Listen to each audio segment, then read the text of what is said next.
अस्सलाम वालेकुम। उम्मीद करती हूँ कि आप सब लोग खैरियत से होंगे। हमारा आज का जो टॉपिक ऑफ डिस्कशन है वो है Dalton's law of partial pressure, और ये चैप्टर नंबर 3 फर्स्ट ईयर का एक इम्पॉर्टेंट लॉन्ग क्वेश्चन भी है, और इसको जो इसकी अगर डेफिनेशन को देखा जाए तो वो शॉर्ट क्वेश्चन में भी पूछी जाती है।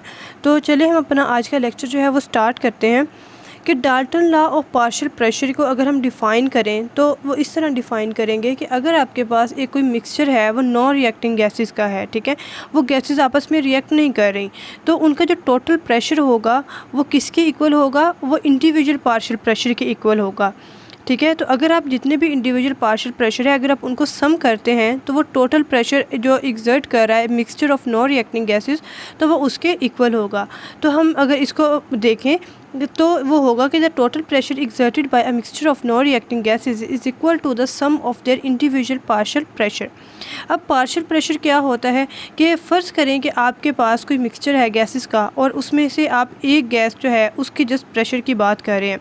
आप देखते हैं कि वो गैस जो है वो कितना प्रेशर एग्जर्ट कर रही है वॉल्स ऑफ कंटेनर के ऊपर, ठीक है, और अगर उसका जो ये जो प्रेशर है वो बिल्कुल ऐसा ही है कि अगर वो गैस मिक्सचर में ना हो या वैसे मतलब अकेली हो किसी कंटेनर के अंदर at the same temperature at same volume, ठीक है, तो जितना वो प्रेशर एग्जर्ट करती है और मिक्सचर वाली गैस जो है वही एग्जर्ट कर रही है और वो दोनों सेम हैं, तो देन आप कहेंगे कि जो मिक्सचर में वो जो गैस है वो जितना प्रेशर एग्जर्ट कर रही है वो उस गैस का पार्शियल प्रेशर है, ठीक है। तो इस चीज़ को डाल्टन ने सबसे पहले जो है वो स्टडी किया था और इसने अपना लॉ ऑफ पार्शियल प्रेशर दिया, ठीक है, और इसके मुताबिक ये था कि अगर आपके पास 3 गैसेस होती हैं और उनका जो टोटल प्रेशर है वो किसके इक्वल होगा, वो उनके इंडिविजुअल जो पार्शियल प्रेशर है उनके इक्विवेलेंट होगा। तो अगर हम इसको इक्वेशन की फॉर्म में देखें तो वो होगा PT is equal to P1 + P2 + P3। P1 जो है वो गैस 1 का पार्शियल प्रेशर है, P2 गैस 2 का पार्शियल प्रेशर है, और इसी तरह P3 जो है वो गैस 3 का पार्शियल प्रेशर है। अगर आप ये पिक्चर देखें तो इसमें जो ऑक्सीजन है उसका उन्होंने दिखाया गया है कि 20.9 किलो पास्कल जो प्रेशर है, और इस तरह नाइट्रोजन जो है वो 78.1 किलो पास्कल है, आर्गोन 0.97 किलो पास्कल है, और वाटर 1.28 किलो पास्कल, और कार्बन डाइऑक्साइड जो है वो 0.05 किलो पास्कल है। तो इन सब को मिला के जो है वो एयर बनी, ठीक है, और एयर का जो पार्शियल प्रेशर होगा वो इन तमाम गैसेस के जो पार्शियल प्रेशर्स हैं उनके इक्विवेलेंट होगा, ठीक है। तो गैस का जितना भी आपके पास टोटल प्रेशर आया वो इन तमाम गैसेस के पार्शियल प्रेशर्स के बराबर होगा। तो यही जो है वो Dalton's law of partial pressure जो है वो हमें कहता है कि जो आपके पास सम ऑफ है तमाम गैसेस का पार्शियल प्रेशर है वो किसके इक्विवेलेंट होगा, वो मिक्सचर के जो टोटल प्रेशर एग्जर्ट कर रहा है मिक्सचर उसके बराबर होगा।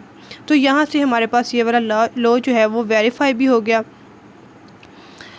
तो इसमें ये चीज़ है कि अगर आप जो है वो Dalton's law of partial pressure को कंसीडर करते हैं तो इसमें मिक्सचर के अंदर जितनी भी गैसेस हैं वो तमाम नॉन रिएक्टिंग होनी चाहिए, मतलब वो आपस में रिएक्ट ना करें और इंडिपेंडेंटली बिहेव करें अंडर द नॉर्मल कंडीशंस, ठीक है, कि वो आपस में रिएक्ट ना करें, ठीक है, आपस में एक दूसरे के साथ उनकी इंटरफेरेंस नहीं होगी, ठीक है, तो इससे आप उनका पार्शियल प्रेशर जो है उसको मेजर कर सकते हैं। और गैस के तमाम मॉलिक्यूल्स जो हैं वो मतलब इधर उधर मूव करें, हैपहैज़र्डली मूव करते हैं ये, ठीक है, और उनके पास इक्वल अपॉर्चुनिटी होती है कि वो कंटेनर की वॉल्स के साथ जो है वो कोलाइड करें और अपना प्रेशर एग्जर्ट करें।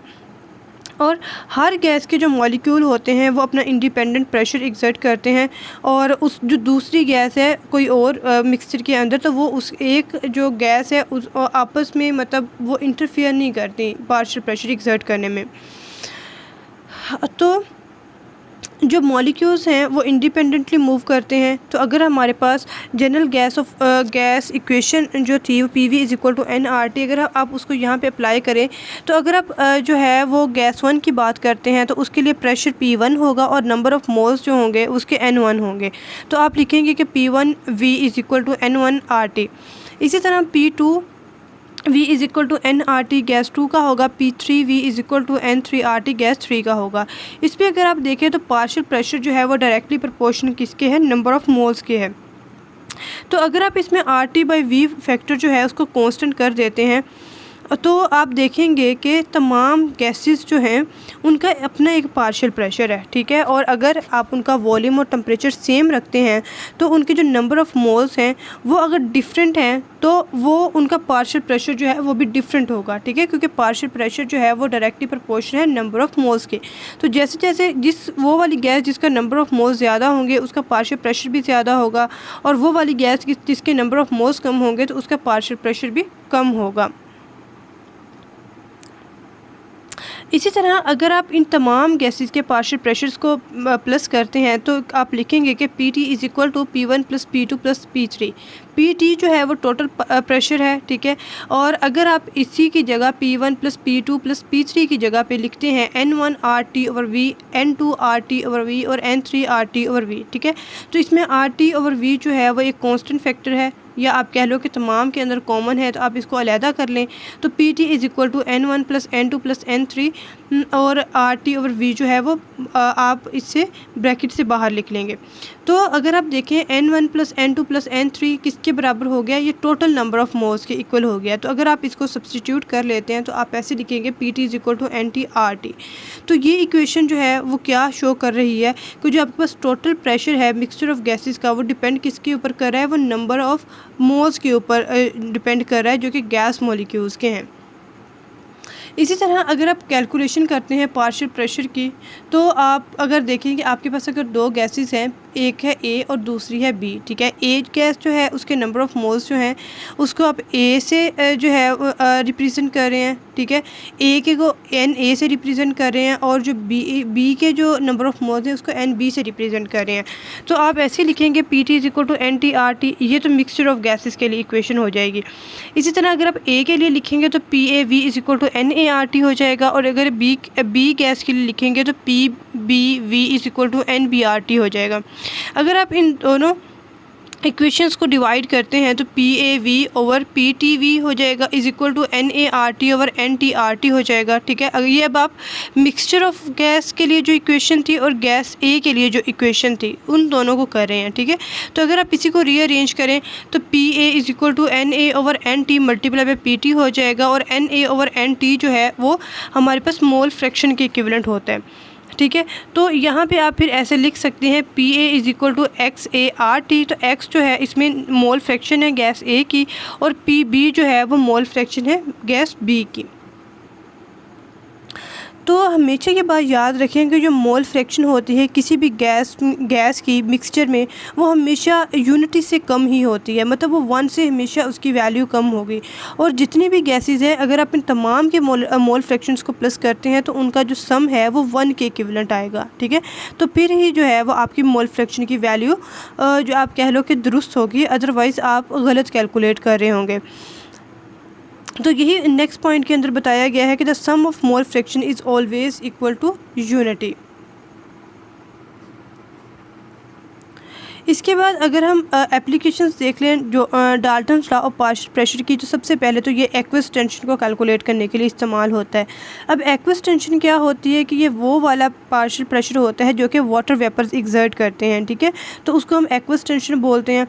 तो अगर आप इसमें पी मॉइस्चर का जो है उसको अगर आप कैलकुलेट करें तो उसकी हम फार्मूला लिखते हैं P moisture is equal to P dry plus P water vapours.